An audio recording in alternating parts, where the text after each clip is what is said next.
하나님 말씀 보겠습니다. 로마서 9장 1절에서 3절까지 보겠습니다. 로마서 9장 1절에서 3절까지 같이 읽겠습니다. 내가 그리스도 안에서 참말을 하고 거짓말을 아니하노라. 나에게 큰 근심이 있는 것과 마음에 그치지 않는 고통이 있는 것을 내 양심이 성령 안에서 나와 더불어 증언하노니 나의 형제 곧 고륙의 친척을 위하여 내 자신이 저주를 받아 그리스도에게서 끊어질지라도 원하는 바로라. 아멘. 지난주에는 로마서 9장에서 11장까지가 어떤 구조로 이루어졌는지를 큰 그림을 그리는 방식으로 살펴보았습니다. 이제 오늘부터 이제 9장 본문 속으로 이제 구체적으로 더 들어가 보도록 합니다. 그래서 우리는 이 로마서의 이 새로운 대목에서 바울이 무엇을 말하려고 하는지, 그리고 왜 바울이 여기에서 이런 말을 했는지, 이런 것을 좀 이제 세밀히 다뤄보기로 합니다. 이 9절의 첫 번째 문단은 세 절로 이루어져 있지만 여기에는 유대인 전체의 입장과 그들이 직면한 이 문제, 그리고 그 문제가 바울 자신과 어떤 관계가 있는가를 매우 밀도 있게 담고 있는 구절입니다. 사실 이 구절들은 바울 서신뿐만 아니라 신약 성경 전체를 통틀어서 가장 주목할 만한 선언이자 사활이 걸린 중대한 그런 대목이라고도 할 수가 있는 구절입니다. 그래서 우리는 여기서 바울이 실제로 무엇을 말하는지를 먼저 살피고, 왜 바울은 이런 형식을 빌어서 이런 말을 했는지, 그리고 이런 것을 통해서 우리가 받을 수 있는 교훈은 무엇인지, 이런 것들을 차례대로 살펴보도록 합니다. 바울은 유대인들의 문제를 이 단락에서 꺼내면서 아주 갑작스럽게 그리고 엄숙하게 운을 뗍니다. 내가 그리스도 안에서 참말을 하고, 다시 한번 상기시켜드리면 이 9장에서 11장까지는 앞에 있는 것과 관련이 없는 구절이 아니라고 그랬습니다. 앞에서 모든 신자들은, 의롭다함을 받은 신자들의 구원은 절대적으로 안전하다, 그리고 하나님은 구원하신 일들을 반드시 이루신다라고 말을 했는데, 왜 유대인들, 하나님의 백성이라고 말하는 이 유대인들은 이 하나님 나라에서 나라 밖에 있는 이 현실은 이것과 어떻게 조화를 시킬 수 있느냐라고 하는 이런 문제를 여기에서 다루고 있다라고 말씀을 드렸습니다. 그래서 이제 그가 유대인의 문제를 꺼내게 된 배경은 바로 그런 건데, 그 문제를 꺼내면서 내가 그리스도 안에서 참말을 하고 라고 시작을 하고 있단 말입니다. 소리가 계속 울리죠. 아무도 안 그러는 것 같은데.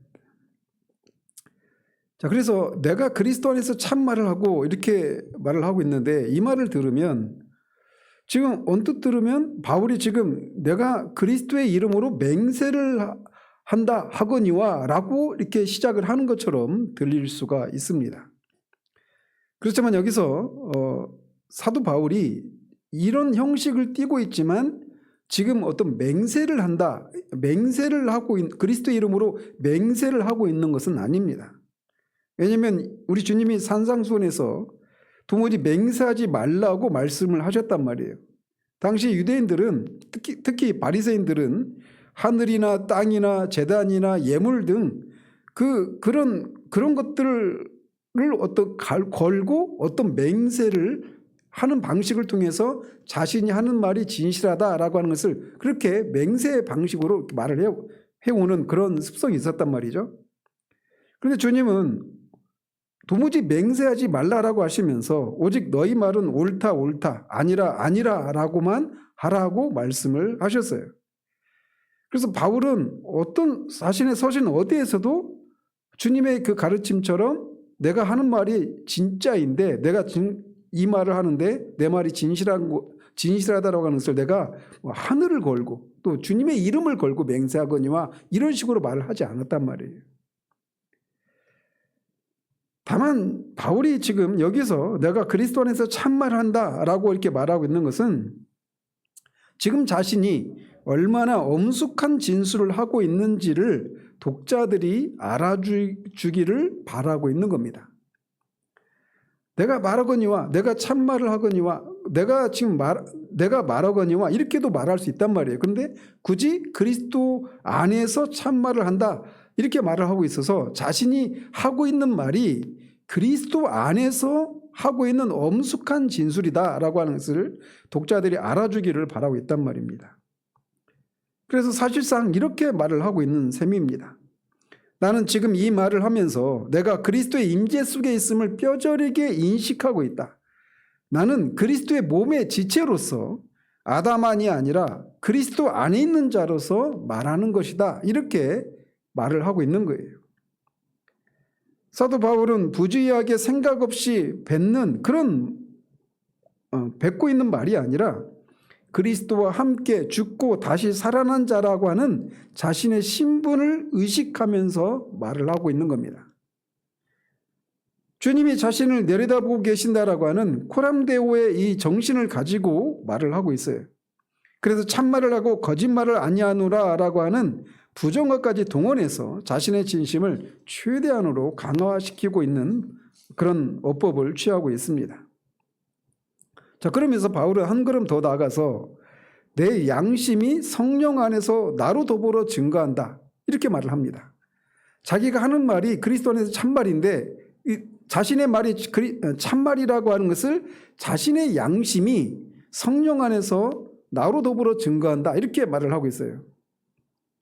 원문대로라면 내 양심도 나와 함께 증거한다 이런 의미입니다. 근데 바울은 왜 양심이라고 하는 문제를 여기서 거론하고 있을까요? 우리는 양심이라고 하는 게 앞에 우리가 1장에서 살폈던 것처럼 모든 사람에게는 양심이라고 하는 것이 있죠.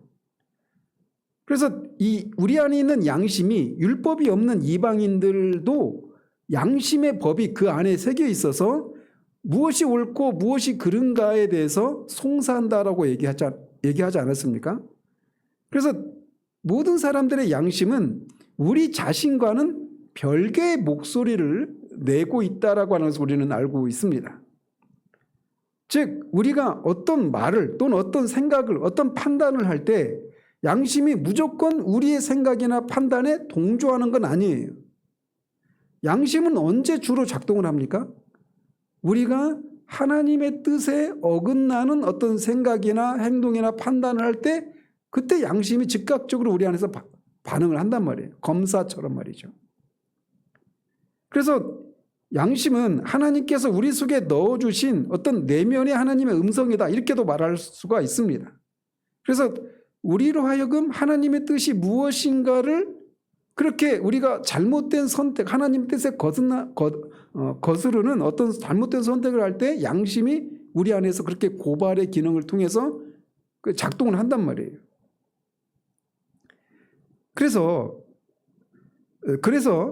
그럼에도 불구하고 사람이 고의로 양심을 조정하거나 화인을 맞게 할 수 있습니까? 없습니까? 있죠. 어떤 사람들은 양심에 화인 맞은 사람들이 있잖아요.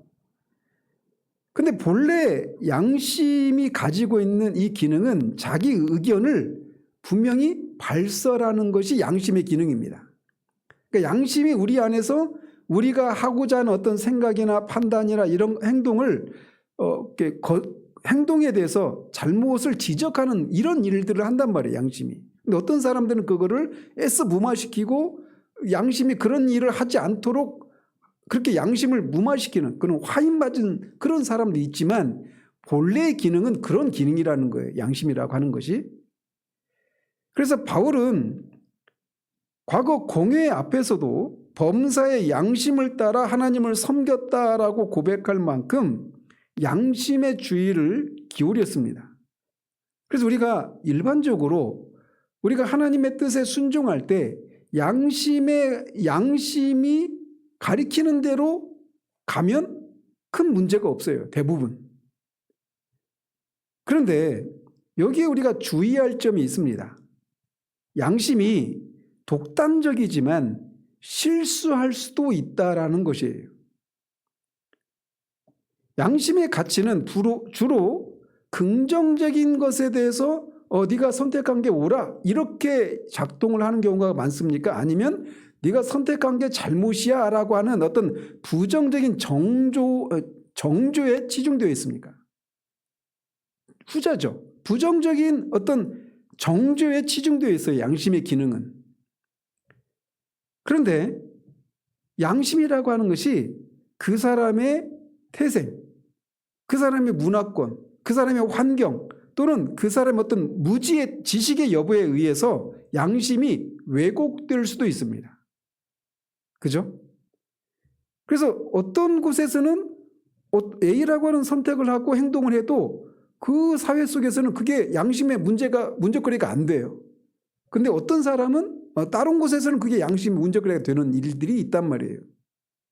예를 들어서 고린도 교회 안에서도 우상에게 드려진 고기를 먹는 문제로 갈등이 있었어요. 그래서 어떤 약한 형제들의 양심은 지식의 부족으로 인해서 우상에게 절을 한 그 음식을 고기를 어떻게 먹을 수 있느냐라고 하면서 그걸 먹는 사람들을 정죄했죠. 그 양심이라고 하는 것이 똑같은 상황인데 사람에 따라서 그 사람의 어떤 신앙적인 지식이나 또는 환경이나 태생 이런 상황들을 인해서 양심이라고 하는 것이 똑같이 천편일률적으로 작동하는 건 아니라는 겁니다. 그래서 양심이라고 하는 것이 반드시 빛을 받아야 하고 양심도 가르침을 받아야 합니다. 뭘로? 진리로. 그래서 여기서 바울이 내 양심이 성령 안에서 나로 더불어 증가한다라고 하는 것이 그래서 중요한 거예요. 내 양심이 나로 더불어 증가한다고만 말하지 않고 내 양심이 성령 안에서 나로 더불어 증가한다 이렇게 말하고 있단 말이에요. 이 말을 통해서 양심이라고 하는 것이 본래 하나님의 뜻이 무엇인가를 우리가 부정적인 어떤 정죄 기능을 통해서 그렇게 우리가 바른 하나님의 뜻을 찾아가도록 하는 일들을 하는데 그 양심마저도 빛이 필요하다라는 겁니다. 가르침이 필요하다라는 거예요. 그래서 바울이 성령 안에서라고 말한 이유가 바로 여기에 있는 겁니다. 그의 양심은 단순히 정직한 수준을 넘어서 기독교의 이 교리, 기독교의 그런 진리와 성령의 직접적인 가르침으로 깨우침을 받은 그런 양심이었던 겁니다. 성령에 의해서 빛을 비춤받은 그의 양심이 지금 바울의 말에 아멘이라고 화답하고 있다 이렇게 말하고 있는 셈이에요. 내가 그리스도 안에서 참말을 하는데 내가 하는 말이 참말이라고 하는 것을 성령에 의해서 비춤받은 내 양심도 나와 함께 증거한다 이렇게 말하고 있단 말이죠. 그러면서 2절과 3절로 넘어오면 이제 바울의 감정이 이제 절정에 달한 모습을 봅니다. 그는 마음에 그치지 않는 고통이 있다고 고백을 합니다. 여기서 마음에 그치지 않는 고통이라고 하는 것이 원문의 뉘앙스를 가지고 보면 비통한 슬픔과 계속되는 고통이 있다 이런 의미입니다. 근데 왜 이런 비통한 슬픔과 계속되는 고통이 있다고 말을 하냐면 동족 유대인들의 상태를 생각할 때마다 그의 심령이 이렇게 무겁게 짓눌려 있다라고 말을 하고 있어요. 그러면서 그는 충격적인 말을 합니다. 내 자신이 저주를 받아 그리스도에게서 끊어질지라도 원하는 바로라. 여기서 저주라고 하는 단어가 아나데마라고 하는 단어인데 이제 이게 교회에서 파문할 때 루터도 보름속 공의회에서 로마 카톨릭으로부터 파문을 당하잖아요. 그때 그게 저주입니다. 그러니까 아나데마라고 하는 단어예요. 그래서 교황이나 이런 사람들이 저주를 내릴 때 이 아나데마 이 용어를 쓰는데 여기서 이 아나데마라고 하는 단어를 쓰고 있어요. 근데 여기서 바울이 내가 저주를 받아 이게 어떤 교회에서 출교당하는 그것을 넘어서는 그런 수준의 의미를 담고 이 용어를 쓰고 있는 겁니다. 그것은 그리스도에게서 끊어져서 하나님의 심판을 받고 구원의 영역 밖으로 쫓겨나는 그런 것을 의미하고 있어요. 즉 내가 내가 구원을 잃어버리고 그리스도께서 끊어지고 하나님의 심판을 받고 구원을 잃어버리는 일이 있다 하더라도 이렇게 말을 하고 있는 겁니다. 그리고 이 구절은 역사적으로 많은 주석가들을 괴롭힌 그런 난제이기도 했습니다. 심지어 칼빈도 이 구절, 바울이 내 자신이 저주를 받아 그리스도께서 끊어질지라도 원하는 바로라, 이거를 잘못 해석을 했어요. 그래서 칼빈도 일종의 엑스타시 상태 있죠. 그 환각 상태. 그리고 바울이 일종의 환각 상태에서 자기도 모르게 이런 말을 했다, 이렇게 해석을 합니다. 그래서 우리가 성경만이 무오하지 그런 뛰어난 종교 개혁자들이라고 해서 그분들의 해석이 다 100% 맞다, 무오하다 이렇게 생각해서는 안 된다라고 하는 교훈을 받기도 합니다. 이런 해석들을 통해서도. 구원의 확실성을 8장에서 그토록 강조한 바울이 자기가 구원에서 나갔다 들어왔다 할 수 있다고 생각했을 리가 없지 않습니까? 그리스도인에게 그리스도로부터 끊어지는 것보다 더 무시무시한 공포는 없습니다. 그런데 바울이 이 표현을 통해서 앞에서는 구원의 확신, 그리스도께서 끊어지게 하는 것은 무엇도 없다, 어떤 것도 없다라고 말한 바울이 그냥 일종의 환각 상태에서 자기도 모르게 이런 말을 했다, 이렇게 해석하는 것은 지금 바울의 그 마음을, 이 문맥이나 바울의 그 심정을 충분히 헤아리지 못한 해석이라고 할 수가 있어요. 지난주에도 말씀드렸지만 로마서 주석으로 유명한 분 중에 한 분이 로버트 할데인이라고 하는 분이 있습니다.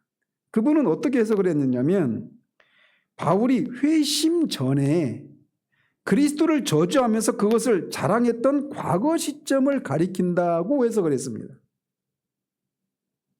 하지만 그건 역시 문법적으로나 논리적으로 맞지가 않습니다. 불신자가 그리스도에게서 끊어지는 걸 자랑할 일도 없거니와 바울은 지금 현재의 심정을 말하고 있기 때문에 그래요. 과거 그리스도 밖에 있었을 때의 자신의 상태를 말하고 있는 게 아니란 말이죠. 그래서 많은 특별히 바울이 여기서 미완료 시제, 끊어진다라고 할 때 그 단어가 미완료 시제를 사용하고 있습니다. 거기에 착안해서 이제 핫지나 뭐 알포트나 빈센트나 많은 그 학자들은 가능하다면, 즉 내가 저주를 받아서 그리스도에게서 끊어지는 일이 가능하다면 그렇게라도 하고 싶다라고 하는 말을 하고 있다, 이렇게 해석을 합니다. 그게 문맥상 가장 바른 해석이죠. 이것은 어떤 강렬한 소원이 일어났지만 그것이 불가능하다는 사실을 알기에 중간에 멈춰진 상태를 보여주고 있는 겁니다.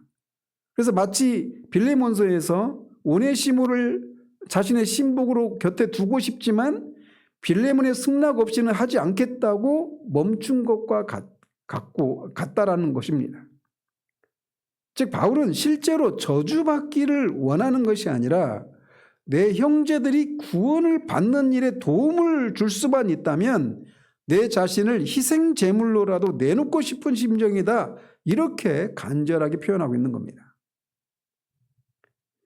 이것은 출애굽기에서 모세가 주의 기록하신 책에서 내 이름을 지워버려 달라고 부르짖었던 것과 그런 병행을 이루는 표현이라고 할 수가 있습니다. 벵겔이라고 하는 주석가가 있는데 그 벵겔의 말처럼 어린아이가 투사의 용기를 이해할 수 없듯이 우리의 좁은 이성으로는 이 거인들의 사랑의 분량을 다 측량할 수 없습니다. 자, 그렇다면 바울이 이런 일은 일어날 수 없다라는 것을 알매도 불구하고 만에 하나 이런 것들이 가능하다라면 내가 정말 구원을 잃어버리고 그리스도께 끊어지는 일이 있더라도 내 동족들이 구원받기를 원한다라고 하는 이런 말을 해야만 했던 이유는 무엇일까요? 두 가지를 크게 살펴볼 수 있는데, 하나는 자신을 향한 유대인 동족들의 비난에 대해서 변호하기 위함이었습니다. 당시 유대인들은 바울을 어떻게 생각했느냐면 민족의 반역자로 생각했습니다. 민족의 반역자요 매국노로 취급을 했어요. 왜 그랬느냐면 유대인들에게 있어서 율법은 하나님과의 언약 그 자체였습니다. 근데 우리가 앞에서도 계속 살펴왔던 것처럼 또 갈라디아서도 마찬가지고 바울이 율법의 행위가 아닌 믿음으로 의롭다함을 얻는다라고 가르치고 있죠. 또 이방인 그 신자들에게 할례를 요구하지 않았죠. 그런데 율법이나 할례나 이런 것들은 유대교의 근간에 해당되는 것입니다. 그런데 그런 것들을 율법의 행위로 구원받는 것도 아니고 할례를 받아야만 구원을 받는 것도 아니다라고 하는 이 바울의 교리는 유대인들의 입장에서 보면 유대교의 근간을 흔드는 위험한 교리였어요. 그들은 사도가 로마의 앞잡이가 되어서 유대교를 말살시키려 한다라고 하는 그런 오해를 했습니다. 바울 당시만 그런 것이 아니라 훗날 유대교가 그 기독교 박해를 경험하던 시기에 이런 생각들은 더 커져갔어요. 그래서 유대인들은 예수보다 오히려 바울을 유대교와 기독교를 완전히 갈라놓은 장본인으로 지목을 합니다. 많은 유대 학자들은 예수는 유대교의 틀 안에서 가르침을 펼친 유대인이었지만 바울이 이것을 헬라 철학과 결합해서 전혀 다른 종교, 즉 기독교로 변질시켰다고 비판을 합니다. 유대인들이 바울을 향해서 가지고 있는 시각이 이런 시각이란 말이에요. 그리고 바울 서신에 등장하는 율법에 대한 부정적인 수사들이 후대 이제 유럽에서 유대교를 열등하고 법률적인 종교로 낙인 찍는 근거가 되어서 이것 때문에 반유대주의가 확산되게 되는 그런 원인이라고 이렇게 유대 학자들은 바울을 이렇게 판단을 해요. 어쨌든 바울 당시에는 지금 훗날 유대인들이 바울에 대해서 가지고 있었던 이런 생각으로까지 전개되지는 않지만 그것의 씨앗이 되는 그런 생각들을 갖고 있었단 말이에요. 바울에 대해서. 그래서 바울은 자신이 결코 유대인에게 냉담하거나 적대적인 사람이 아님을 오히려 그들을 위해서 죽을 준비가 되어 있다라고 하는 것을 밝혀야만 했던 겁니다. 두 번째로 유대인들의 처지가 얼마나 비극적인지를 보여주기 위해서이기도 합니다. 인류 역사상 가장 큰 비극이 있다라면 하나님의 백성이 자기 땅에 오신 메시아를 배척하고 십자가에 못 박은 사건이에요. 이것에 견줄 수 있는 사건이 뭐가 있을까요? 하나님의 말씀이 자기 땅에 오매 자기 백성이 영접하지 않았다라고 요한복음이 말하고 있잖아요. 영접하지 않은 걸 넘어서 그들이 결국은 하나님의 아들을 십자가에 못 박기까지 합니다. 바울은 이 비극이 자신의 영혼을 얼마나 괴롭히는지 드러냄으로써 유대인들이 자신들의 실수를 깨닫고 복음으로 돌아오기를 간절히 바랐던 겁니다.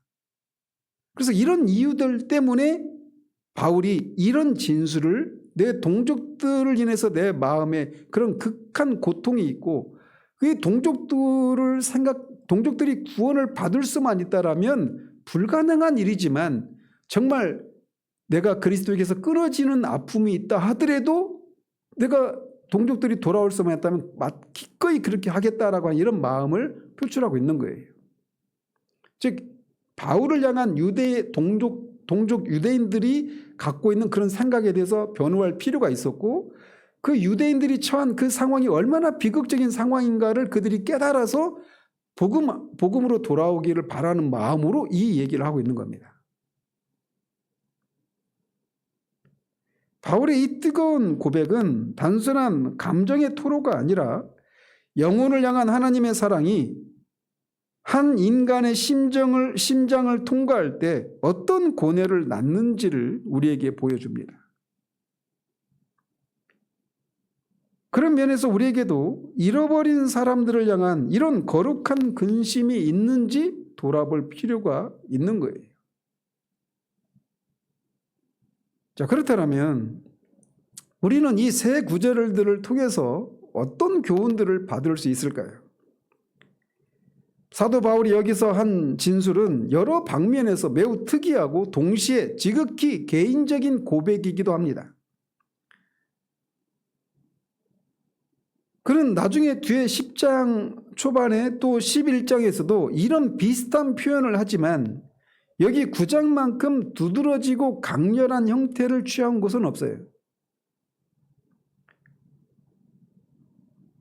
그래서 먼저 우리가 이 바울이 이런 개인적인 이런 고백을 통해서 우리가 받을 수 있는 교훈, 첫 번째로는 우리가 성경을 연구하는 것이 단순히 기계적인 작업이 되지 않도록 항상 조심해야 한다라는 사실을 우리에게 교훈해 주고 있다라고 할 수가 있습니다. 로마서를 비롯해서 우리가 다른 성경을 연구하는 목적은 단순히 우리가 지적으로 복음을 이해하기 위한 용도가 아닙니다. 물론 머리로 이해하는 것이 먼저 우선시 되어야 하겠지만 머리로 이해하는 것에서 멈춰서는 안 된다는 거예요. 성경은 언제나 우리 삶에 적용되어야 합니다. 성경은 언제나 설교되어야 하고 이론이나 학문적인 방식으로만 다뤄져서는 안 되는 책입니다. 그런 면에서 우리가 성경을 기계적인 방식으로 성경에 대한 어떤 지식을 성경에서 말하고 있는 여러 가지 지식들, 어떤 정보들 또는 그것들을 체계화한 어떤 교리 체계를 지식적으로만 알아가는 이런 것이 가진 위험성을 우리가 늘 염두에 둬야 합니다. 성경 내용을 머릿속에 차곡차곡 쌓아놓기만 하고 그것이 우리 마음을 움직이거나 우리 의지를 변화시키지 못한다면 그것만큼 위험천만한 것이 없습니다. 기독교 지성주의의 위험이 바로 거기에 있는 거예요. 제가 간간히 말씀드린 것처럼 개혁주의를 표방하는 사람들에게서 저는 이런 모습들을 봅니다. 그래서 어떤 가르침이나 어떤 행동 이런 것들이 개혁주의적이다 아니다 이런 어떤 비판하고 평가는 내리지만 거기에서 멈춰버리는. 그래서 어떤 신학 지식이 또는 성경 지식이 있지만 그것이 그 사람의 마음을 변화시키거나 그 사람의 의지를 변화시키지 않는 그냥 지식으로만 머물러 있는 그런 성경 지식이나 신학 지식만큼 위험한 것이 없어요. 그런 태도는 도덕을 무시하는 반율법주의로 가는 고속도로와 같습니다. 성경의 주요 목적은 우리 영혼의 양식이 되는 겁니다. 성경을 통해서 하나님 아버지와 아들 예수님 그리고 성령 하나님을 깊이 체험하고 알아가게 하고 우리에게 주어진 하나님의 은혜가 얼마나 풍성한지를 깨닫고 그것을 누리도록 하기 위해서 성경이 주어진 거예요. 그런데 이게 성경 지식이 우리의 지식에만 머물러 있으면 토저가 경고했던 것처럼 종교적인 직업병인 냉소에 빠지기 쉽습니다. 저런 건 개혁주의가 아니야. 저건 뭐 복음주의야. 이런 식으로 냉소에 빠지게 돼요. 사도 바울이 지금 보시면 사도 바울은 성경을 기록한 분입니다. 그리고 우리가 로마서를 계속 살펴왔던 것처럼 그의 진술 방식은 얼마나 논리적입니까? 단어 하나, 토시 하나 이런 것들이 시제 하나 이 모든 것들이 다 철저한 큰 구조 속에서 다 의미가 있는 방식으로 진술을 하고 그걸 전개한단 말이에요. 그런데 그런 사도가 우리가 흔히 어떤 신학 박사네 막 이런 분들에게서 잃어버린 영혼들을 향해서 사도 바울이 품고 있는 이런 마음을 같이 가진 사람을 찾기가 쉽지 않아요. 근데 사도 바울에게서 그런 것이 없다라는 겁니다.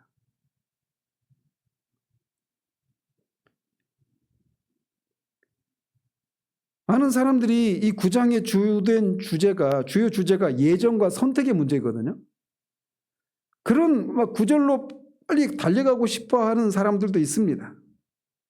그리고 많은 사람은 로마서 9장에서 오직 그것만 발견하려고 하지만 그런 모습처럼 안타까운 일도 없다라고 할 수가 있습니다. 우리는 성경의 모든 부분에서 배워야지 우리 자신이 좋아하는 대목에만 전념해서는 안 됩니다. 어쨌든 이 사도가 이렇게 자신의 지극히 개인적인 이런 고백을 하고 있는, 특별히 잃어버린 자기 동족들을 향해서 이런 마음을 표출하고 있는 것을 통해서 우리는 성경을 그냥 우리의 지성을 넘어서서 가슴으로 읽어야 된다라고 하는 것을 첫 번째 교훈해 주고 있어요. 자, 그 다음에 이 구절이 또 우리에게 보여주고 있는 또 다른 교훈이 있다라면, 복음은 우리 사람을 나누는 강력한 칼이요 그 세력이라는 겁니다. 복음이 사람을 분리하고 나누는 세력이라는 사실을 깊이 느껴보신 적이 있습니까? 바울은 지금 자기 동족인 유대인들에 대해서 이 아픈 글을 써야 했습니다. 왜냐하면 복음이 전해지자 그들 사이에 거대한 분열이 일어났기 때문이에요. 빌립보서 3장에 나오듯이 바울은 유대인 중에 유대인이었습니다. 아브라함의 후손이었고 베냐민 지파였고 난지 8일 만에 할례를 받았던 사람이었고 또 율법에 능통한 율법학자였어요. 바리새인이었습니다. 그래서 그런 유대인으로서의 혈통과 배경과 어떤 그런 천성적인 이점을 세상에서 가장 크게 누렸던 사람이고 그것을 자랑거리로 삼았던 사람이었어요. 자기가 그렇게 하나님의 택한 민족이라고 하는, 택한 선민이라고 하는 것을 자랑스럽게 여겼던 열렬한 유대인이었습니다. 그런데 바로 그런 바울이 동족들에게서 반대를 당하면서 이 고통스러운 고백을 하고 있는 거예요. 그렇다면 바울과 그렇게 유대인이라고 하는 것을 자랑스럽게 여겼던 바울이 이제는 동족인 유대인들로부터 이렇게 민족의 배신자요 이런 그 변절자라고 하는 율법을, 유대교를 완전히 막 깨뜨리는, 유대교의 근간을 흔들고 뿌리를 뽑으려고 하는 그런 사람으로 여겨지는 이 상황을 인해서 그가 이런 상황에 놓여지게 만든 결정적인 이유가 뭘까요? 하나밖에 없습니다. 복음 때문에 그런 거예요. 사람들은 흔히 기독교를 남녀의 구분을 없애고 이방인과 유대인의 구분을 없애고 또 원수도 사랑하고 화평케 하는 그런 사람은 복이 있다라고 이런 말씀들을만 보고 기독교는 모든 구분을 없애고 그저 예의 바르고 행복하게 지내는 그런 형제나 그런 우정을 만드는 것이라고 생각합니다. 많은 경우에 그렇게 생각하죠. 세상에서도 교회 안에서도 기독교를 그렇게 생각을 하는 사람들이 있어요. 그렇지만 그것은 거짓된 개념입니다. 우리 주님께서 분명하게 이렇게 경고하셨어요. 내가 세상에 화평을 주러 온 줄로 생각지 말라. 화평이 아니요 검을 주러 왔노라. 내가 온 것은 사람이 그 아비와 딸이 어미와 며느리가 시어미와 불화하게 하려 함이니 사람의 원수가 자기 집안 식구리라. 예수 그리스도의 복음은 칼처럼 임합니다. 심지어 가장 친밀한 관계인 부부 사이에서, 부모와 자녀 사이에서마저도 분리시키는 그런 것이 복음이 들어갈 때 나오는 현상이에요. 사도는 바로 이 로마서 9장 첫 세 구절에서 그 점을 우리에게 상기시켜주고 있습니다. 이 분리는 복음을 인해서 사람들 사이에서 복음을 받아들인 사람과 받아들이지 않은 사람 사이에 나타나는 이 분리는 매우 심오합니다. 단순히 그냥 갑자기 어떤 취미나 소망을 찾는 그런 방식에서 어떤 차이가 발생하는 이런 피상적인 구분이나 분리가 아니에요. 사람들 사이를 어찌나 분명하게 나누는지 더 이상 서로를 이해할 수 없는 지점까지 가게 만드는 것이 복음입니다.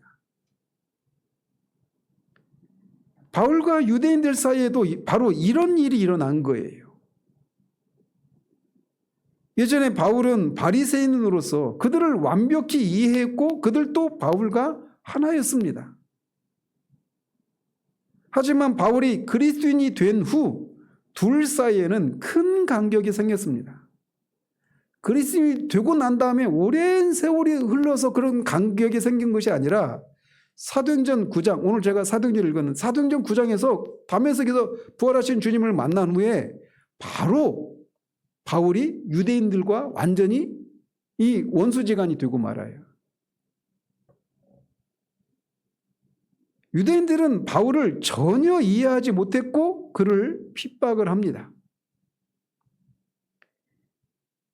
고린도전서 2장 15절에서 신령한 자는 모든 것을 판단하나 자기는 아무에게도 판단을 받지 아니하느니라고 말을 합니다. 이것이 바로 구분의 깊이예요.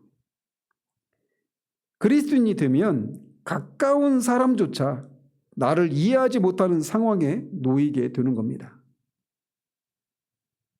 복음이라고 하는 차단막이 생겨서 믿지 않는 사람들은 믿는 사람이 붙들고 있는 전부가 되는 그 무엇을 결코 알 수 없기 때문에 그렇습니다. 그냥 직감적으로 압니다. 내 딸을 잃어버렸다. 내 아들을 잃어버렸다. 내 남편을, 내 아내를. 복음을 받아들이면 그런 일이 일어나는 거예요.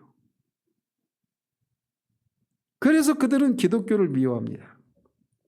하나님의 생명이 우리 속에 들어오면 우리는 그것을 세상 그 무엇보다도 가장 크고 중요한 것으로 느끼게 되기 때문에 그런 거예요. 그리스도인 되면 그냥 즉각적으로 하나님과 관련된 이 모든 것들이 가장 귀하고 그것을 결코 잃어버리고 싶지 아니하고 그것을 가장 소중하게 생각하고 더 알고 싶고 더 누리고 싶어하는 것이 그냥 바로 시작이 되지 않습니까?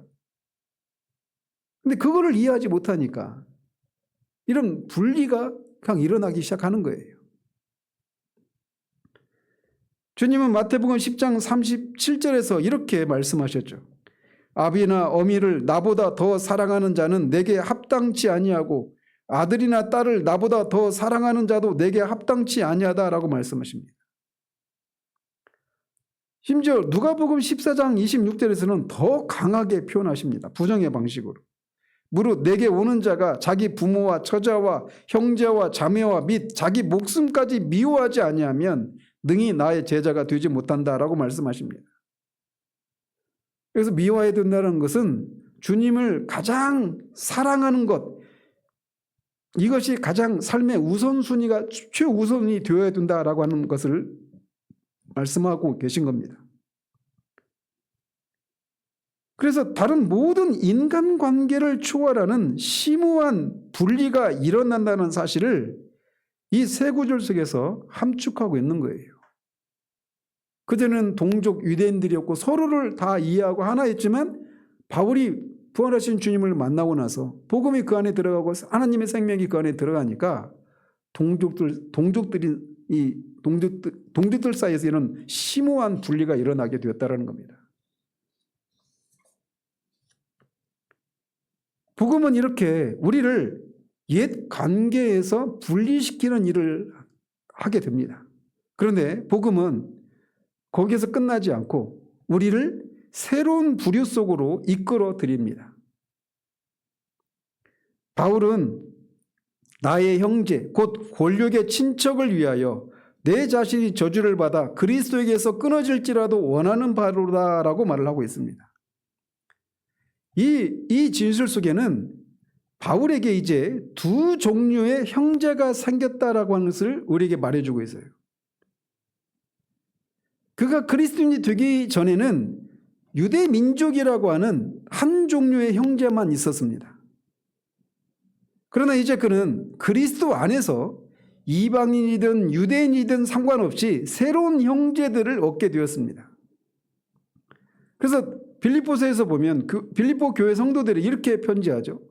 나의 사랑하고 사모하는 형제들, 나의 기쁨이요 면류가 아닌 사랑하는 자들아 라고 부릅니다. 그전에는 유대 민족이라고 하는 하나의 형제밖에 없었는데 이제 복음 안에서, 그리스도 안에서 새로운 형제들이 생긴 겁니다. 그는 더 이상 자신을 지상의 한 종족의 일원으로만 생각하지 않고 하나님의 가족 중에 한 사람으로 여겼기 때문에 복음을 받아들인 다른 동료 그리스도인들을, 이방인인 이 사람들을 나의 형제들이라고 말하고 있어요. 그렇기 때문에 이 9장 3절에서 나의 형제들이라고만 말하지 않고 나의 형제 곧 골육의 친척, 이렇게 바울에게는 두 형제가 있다고 그랬잖아요. 혈육에 따른 형제가 있고 또 그리스도의 보혈로 맺어진 영적인 형제들이 있게 되었단 말이에요.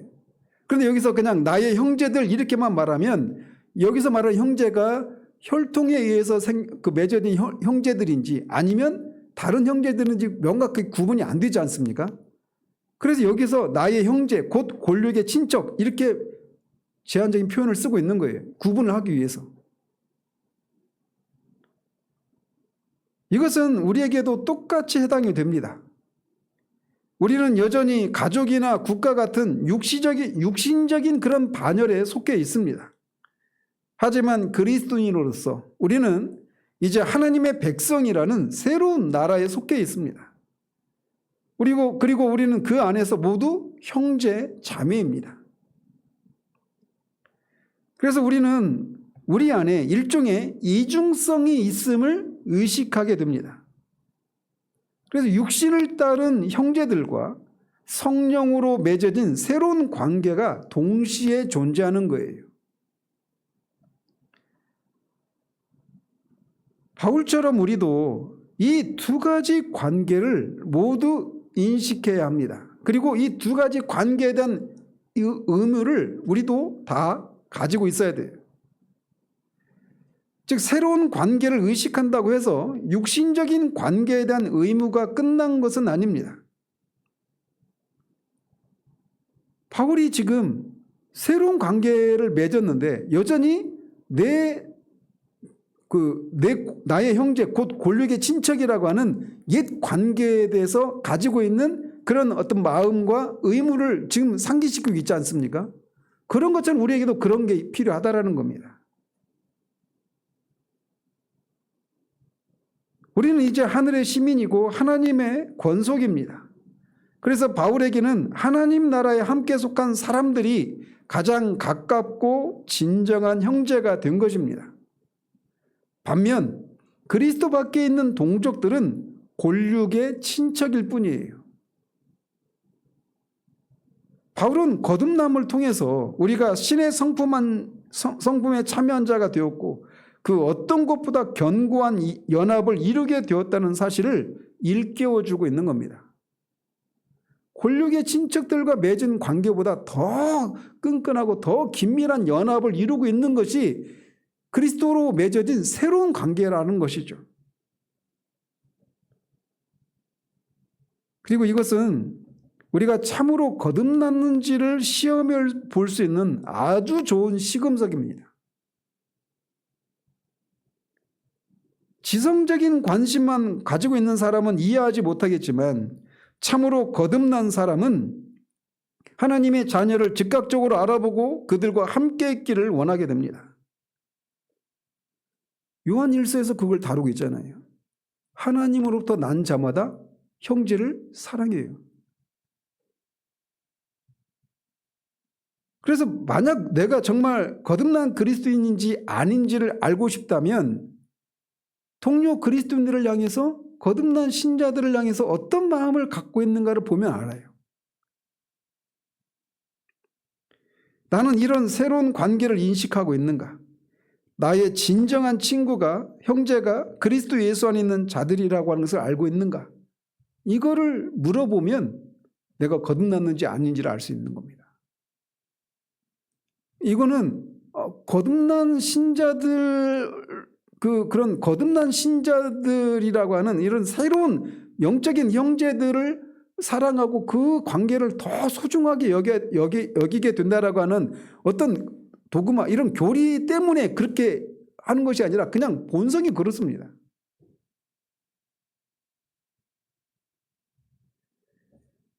복음은 이렇게 항상 우리를 나누게 돼요. 자, 그렇다면 이렇게 새로운 관계가 우선시 되는 것이 사실이지만, 그렇다고 해서 옛 관계를 아예 무시해서는 안 된다라고 하는 것을 바울의 이 진술을 통해서 또 우리가 교훈받게 됩니다. 이전 관계를 말살하는 것이 아니에요. 새로운 관계가 가장 우선시 되지만 이전의 옛 관계를 말살하는 것은 아니에요. 계속 적용되어야 될 원리가 여기서 또 나오죠. 은혜는 자연을 파괴하지 않고 회복하는 겁니다. 그리스도인이 영적인 존재가 되었다고 해서 육신적인 관계를 완전히 끊어버리거나 무시하는 사람이 되어서는 안 됩니다. 바울이 골로새서 3장 11절에서 헬라인이나 유대인의 분별이 없다고 말한 것은 구원에 있어서 그런 조건들이 문제가 되지 않는다는 뜻이지, 민족적 구분을 아예 폐지한다는 뜻이 아닙니다. 바울은 지금 전적으로 새로운 영적 상태에 있으면서도 자기 동족 유대인들에 대해서 매우 큰 관심을 쏟고 있어요. 그는 결코 그들과의 관계를 청산하지 않았습니다.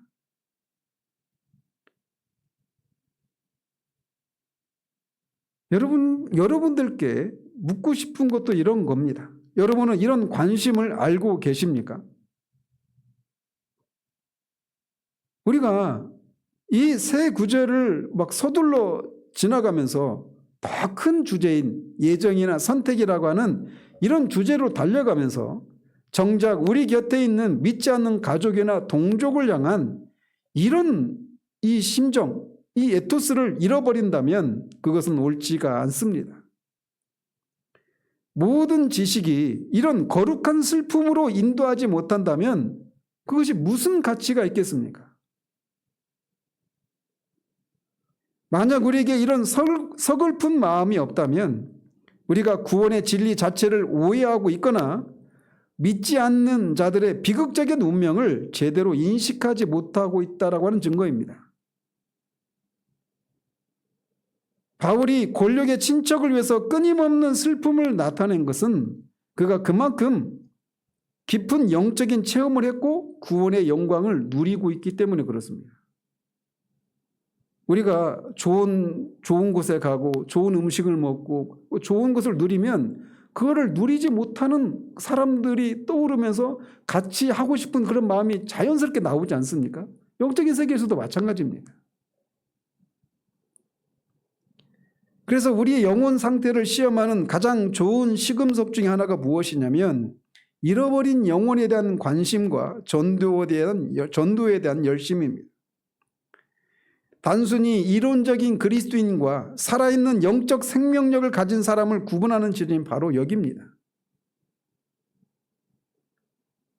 역사적으로도 보면 언제나 기독교의 어떤 그 교리적이고 지성적인 측면에서 뛰어난 사람들이 영혼을 구원하는 일에 열심을 냈던 사례들이 굉장히 많습니다. 조나단 에드워즈 같은 경우에 미국이 낳은 가장 뛰어난 철학자요 신학자라고 평가받는 분입니다. 근데 그분이 나중에 인디언 선교사로 갔다가 거기서 죽거든요. 그 뛰어난 지성이 그 당시 인디언이면 완전히 야만이라고 취급받던 사람들 아닙니까? 지적인 수준의 차이를 생각해 보십시오. 조지 히필드도 마찬가지입니다. 스펄전도 그렇고 윌리엄 캐리도 그렇고 우리가 구원의 은혜를 누리면 누릴수록 그리고 우리가 이 교리를 성경 지식을 알아가면 알아갈수록 그 진리를 통해서 우리가 누리는 그런 자유함을 누리면 누릴수록 우리 안에서 생겨나야 될 것이 있다라면 바로 우리 가족 중에 또는 우리 이웃 중에 구원받지 못한 사람들을 향한 이 사도 바울이 가졌던 이 마음이 우리 가운데 있는가를 있어야 한다라는 거예요. 이런 것 때문에 우리가 마음의 고통을 겪고 있는지, 우리가 매주 예배 때마다 또 기도회 때마다 끊임없이 우리의 불신 가족들을 위해서 기도하는 거, 이게 우리에게 그냥 어떤 기도 제목으로 어떤 요식 행위로 뭐라고 표현해야 되죠? 구색을 맞추기 위한, 기도 제목의 구색을 맞추기 위한 이런 것으로 우리가 그렇게 기도해서는 안 될 것이에요. 만약에 우리가 우리 가족 중에 구원받지 못한 사람들을 향해서 사도 바울이 가진 이런 고통이 무엇인지 모른다라면 우리는 우리가 가지고 있는 지식과 이해에 뭔가 결함이 있는 겁니다. 우리가 진정으로 위대한 구원의 은혜를 누리고 있다면 그것을 소중한 사람과 나누고 싶어 하는 것이 당연하기 때문에 그렇습니다. 믿지 않는 자들이 영원한 저주에 처하게 된다라고 하는 것을 진실로 믿는다면 가장 가까운 사람들에게 관심을 갖는 것은 필연적인 일입니다.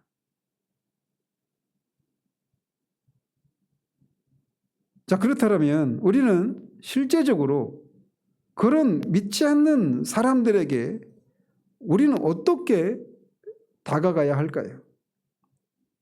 사도 바울이 자기를 배척하는 권력의 친척들을 어떻게 다뤘는지 보시면 우리가 어떤 인사이트를 얻을 수가 있습니다. 유대인들은 바울에게 40에 하나 감한매를 5번이나 때렸습니다. 고린도후서 6장에 보면 사도 바울이 동족들에게 얼마나 많은 핍박을 받았는지 수도 없이 많이 나옵니다. 끊임없이 위협하고 죽이려고 음모를 꾸몄고 거짓말로 그를 모독했습니다. 바울만큼 자기 동족에게 악하게 대우받은 사람도 없을 것입니다. 베드로도 그 정도는 아니었어요. 하지만 동족들로부터 그런 갖은 핍박과 모략과 모독을 받았지만 바울에게서는 한 점의 귀찮은 빛이나 경멸이나 격분하는 모습을 찾아볼 수가 없었습니다. 오히려 그는 인애와 긍휼이 가득한 마음으로 그들을 위해서 무엇이든 할 준비가 되어 있다라고 말하고 있는 거예요. 어떻게 그렇게 할 수 있었을까요? 사람들이 복음을 믿지 않을 때 격분하는 대신 또는 냉소적으로 대하는 것 대신 바울은 자기 마음을 그들의 입장에 놓아 보았습니다. 역지사지를 한 거죠. 비결은 이것입니다. 그들이 왜 복음을 거절하는지 비난하기 전에 그들이 눈멀어 있다는 사실을 인식하는 것입니다. 그들은 마귀로 말미암아 눈이 멀어서 말씀을 보아도 수건이 마음을 덮고 있어서 말씀을 깨닫지를 못합니다. 사도는 그들의 불쌍한 상태를 바르게 살펴보라고 우리에게 교훈해 줍니다. 즉 그들이 왜 복음을 거절할 수밖에 없는지 그들의 입장에서 헤아리는 거예요. 또한 바울은 자신도 얼마 전까지 똑같이 행동했음을 상기했습니다. 자기도 전에는 회방자요 핍박자였음을 잊지 않았습니다. 교회를 잔멸하는 것이 하나님을 위한 것이라고 생각하면서 그렇게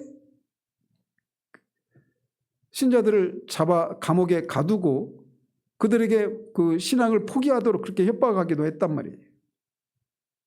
그런 자신을 하나님께서 얼마나 오래 참아주셨는지를 그는 잊지 않았던 겁니다.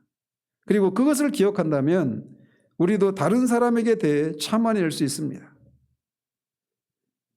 거듭나지 못한 자연인은 성령의 일을 미련하게 보고 깨닫지도 못한다는 사실을 이해해야 합니다. 사람이 스스로 어쩔 수 없는 영역이고 성령의 조명이 필요하다는 것을 알 때 우리는 그들을 마땅한 자세로 참아낼 수 있습니다. 마지막으로 우리가 이 세 구절을 통해서 교훈받을 수 있는 것은 우리가 항상 하나님의 인도하심에 우리를 개방해 놓아야 한다라고 하는 것을 교훈받을 수 있습니다. 한번 생각해 보십시오. 바울은 앞에서도 말씀드린 것처럼 철저한 유대 민족주의자였어요. 바리새인 중에 바리새인이었습니다. 그랬던 바울이 이방인의 사도가 되었습니다. 하나님의 깊은 섭리 가운데 이런 일이 일어난 겁니다. 그의 천성과 배경이나 교육 과정은 유대인의 사도가 되기에 완벽했습니다. 바울보다도 학문에 있어서 깊이가 있었잖아요. 바울이나 요한은 다 어부였지만 베드로나 요한은 다 어부였지만 바울은 율법학자였어요. 바리새인이었습니다. 율법에 대한 열심에 자기 동족들보다 훨씬 더 뛰어난 사람이었다고 말하지 않았습니까? 그래서 유대인의 사도가 되기에는 가장 완벽한 캐릭터가 바울이란 말이에요. 그래서 만약에 그가 선택할 수만 있었다면 자신은 유대인의 사도가 되고자 했을 거예요. 그렇지만 바울은 거듭난 후에 더 이상 자기 선입견이나 사견에 지배받지 않았습니다. 그를 사로잡게 있었던 가장 한 가지 중심에 있었던 건 뭐냐면 무엇이 하나님의 뜻인가였어요. 그는 성령의 세밀한 인도하심에 예민하게 반응을 했습니다. 예를 들어서 사도행전 16장에서도 보면 바울이 아시아에서 말씀을 전하려고 했지만 성령이 막으셨죠. 그러니까 비두니아로 가려고 하니까 성령께서 또 허락하지 않으십니다. 결국 드로아에서 환상을 본 후에 그는 아시아가 아닌 유럽 마케도냐로 가는 것이 하나님의 계획임을 깨닫게 되죠. 만약에 이때 사도행전 16장에서 그가 아시아로 돌아가서 결국 예루살렘 유대로 갔다면 그는 이방인의 사도가 되지 못했을 거란 말이에요. 바울의 비밀은 성령의 분명한 지시 없이는 움직이지 않았다라는 것입니다. 이거를 가지고 토저는 이제 성경적인가 성령적인가 이런 주제로 설교를 합니다. 책 속에서. 즉 바울은 철저하게 성령께서 인도하시는 대로 그렇게 간 거예요. 자신의 어떤 사견이나 어떤 선입견이나 이런 것들이 아니라. 이 점에서 우리도 마찬가지여야 합니다. 아무리 우리 주변 상황과 논리가 완벽해 보여도 우리 심령 속에 성령이 주시는 절대적인 자유함이 없다면 기다려야 합니다. 성령께서 우리 안에서 확증해 주실 때만이 우리가 가라고 하는 허락을 받은 거예요. 그게 어떤 것이든지 말이죠. 개인적인 얘기지만 저도 이렇게 정말 저를 하나님께서 복음을 전하는 그런 이 사역자의 길로 저를 부르신 것 같다라는 생각을 갖고 실제로 직장을 그만두고 가는데 횟수로는 9년 기다렸습니다. 9년. 왜냐하면 마지막 순간까지 계속해서 제 안에서 어떤 이 성령께서 주시는 그런 확신을 갖는 데서 오는 그런 자유함이 없이 뭔가가 있었기 때문에 그랬던 거예요. 로이드 존스도 처음에 의사였잖아요. 의사로서 국립학교에 소속 의사였거든요. 그래서 굉장히 유명한 그런 의사로서 성공을 할 수 있는 그런 위치에 있었는데 복음을 전하는 그런 설교자로서의 그런 소명을 인식을 했어요. 그때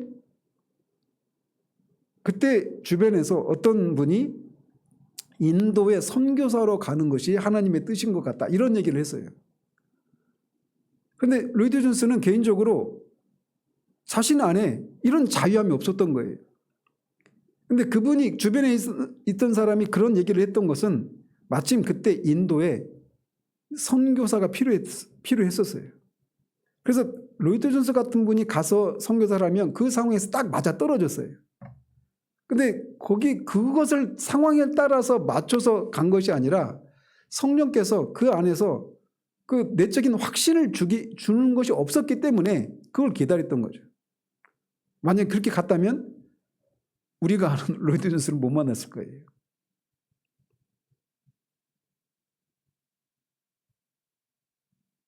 이런 측면에서 우리가 우리 자신을 시험해 볼 은혜를 주시기를 바랍니다. 우리가 무엇을 하느냐보다 더 중요한 문제는 이겁니다. 지금 내가 하는 일이 하나님의 뜻인가? 하나님께서 부르신 그 자리의 중심에 내가 있는가? 이게 더 중요해요. 하나님께서 불러 시키신 일을 성령의 능력으로 감당하고 있는지 우리 스스로를 돌아봐야 합니다. 말씀을 맺으면서 저 자신을 포함해서 우리 모두의 삶 속에서도 바울처럼 잃어버린 영혼을 향한 뜨거운 가슴과 성령의 인도하심에 전적으로 순종하는 거룩한 결단이 있기를 우리 주님의 이름으로 축원드립니다. 기도하겠습니다. 하나님 아버지, 사도 바울이 자기 고륙, 자기 형제, 즉 고륙의 친척들의 그 영적인 상황을 인해서 그 뛰어난 지성의 소유자인 바울이 자신이 저주를 받아서 그리스도께서 끊어질지라도 그들이 구원을 받을 수만 있다면 무엇이라도 하고 싶다라고 하는 동족들을 향한, 영혼들을 향한 그 고통과 슬픔을 토로하고 있는 이 본문을 통해서 우리가 몇 가지 교훈을 살펴보았습니다. 하나님, 우리가 얼마나 무뎌지기 쉬운 존재들인지 모릅니다.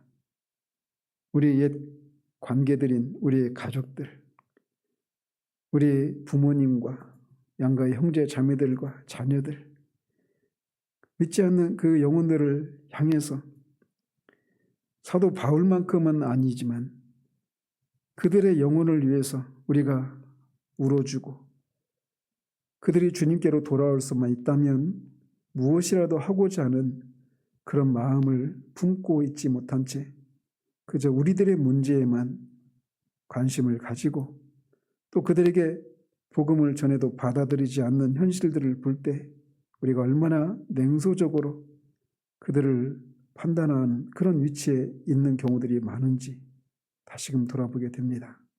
우리의 심령을 다시금 새롭게 해주셔서 다시금 그들의 영혼을 위해서 기도할 수 없는 그들을 위해 기도하는 우리의 자리에 서는 우리들 되기를 원합니다. 다시금 우리가 어떤 자리에서 구원받았는지를 생각하고 그리스도의 사랑으로 그들을 품고 위해서 기도하는 그런 우리들 되기를 소원하옵고 우리 주 예수 그리스도 이름으로 기도합니다. 아멘.